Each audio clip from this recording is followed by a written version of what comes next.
Thank you for sparring with me, Your Highness. It seems despite how hard I've worked, I'm still no match for you. Oh, there's no need for such humility. Thanks to all of your hard work, you're improving rapidly. If you're going to praise me, it should at least be after I've won a match against you. You know, Ingrid, I may be the victor when we cross spears on foot like this. But on horseback, your handling of a lance is far superior. Can't I be allowed to have my own area of expertise? No, I cannot allow that. It's my duty to get stronger, to fight with all I have in defense of the kingdom and its people. Such high stakes.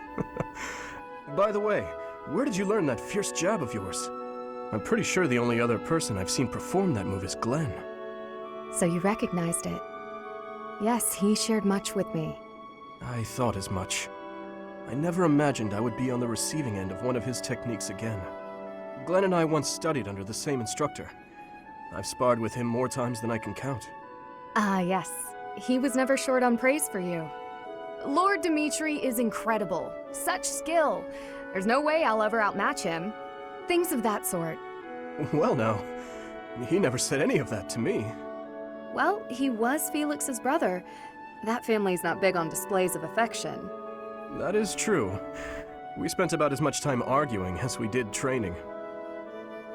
I can't believe it's been 4 years since the tragedy of Dusker. Since we lost Glenn, along with so many others. So it has. Time moves quickly. Things have changed so much. Despite the sorrow, I intend to become a powerful knight. A knight like yourself. And like Glenn. I will do so for the sake of my homeland, the holy kingdom of Fargus, and for all who have died protecting it. To that end, I hope you will spar with me again in the future, Your Highness.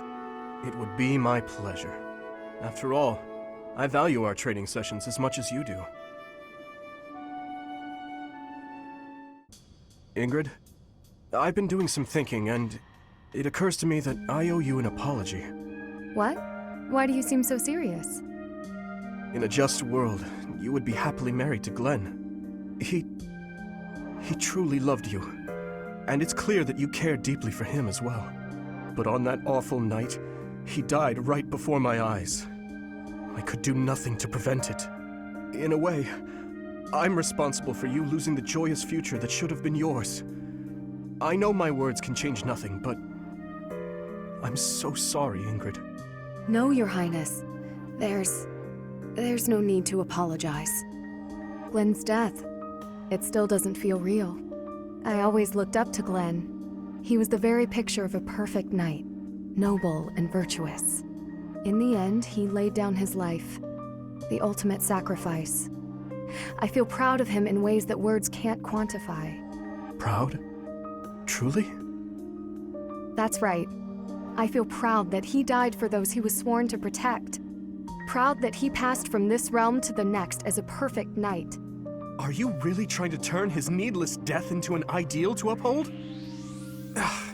You and he are so alike. Needless death? How can you say that? Glenn gave his life for you, for everyone, and this is how you speak of his sacrifice? You weren't there. You didn't witness his last moments. If you had, you wouldn't feel that way. I don't care to hear your interpretation of his final moments.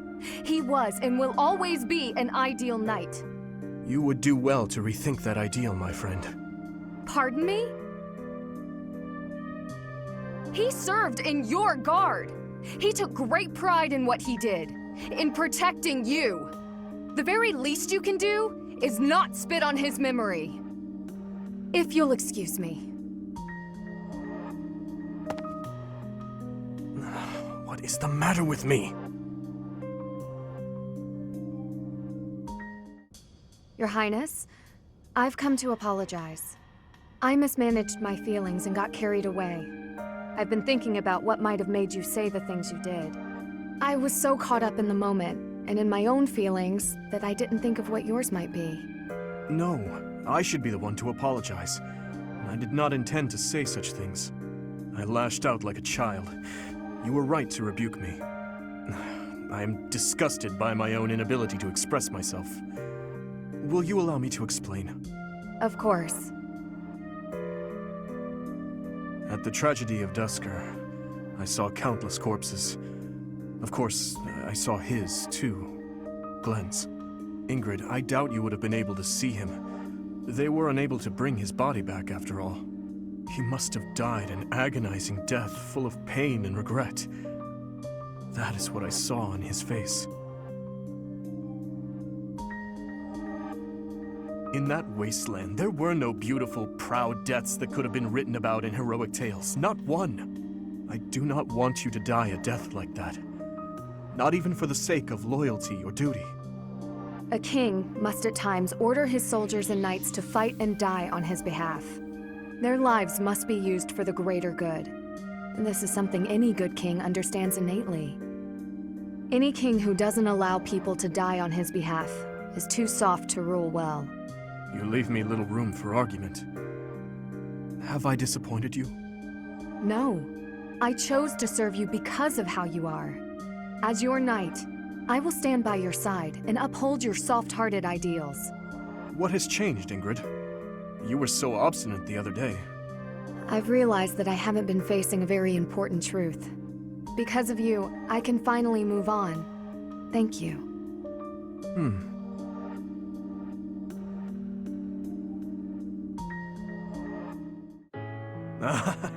Finally, you score a point against me on the ground. You have improved, Ingrid. That was nothing more than a fluke. My technique was horribly sloppy that last round. It does not matter what sort of technique it was. You won. If this had been a real battle, I would be dead. You wielded your lance well, without any hesitation. Has your approach changed? You may recall when I said I'm now able to move on, because of you. I remember. What did you mean by it? That I finally understand a truth about Glenn. It sounds as though he died with a heavy heart. A heart that carried regret. I had suspected as much. But instead of acknowledging it, I twisted my memory of him to fit an ideal I've been upholding. I see. Your Highness, I will not sacrifice my life for anyone. But perhaps instead, I can live my life for someone. I will pledge my life to you. And how exactly am I meant to interpret that? However you please, Your Highness. Oh? Well then. Ingrid, when this is all over, I want you to support and defend me. As my knight. I have been thinking of telling you this for a long time. We get along well, you and I.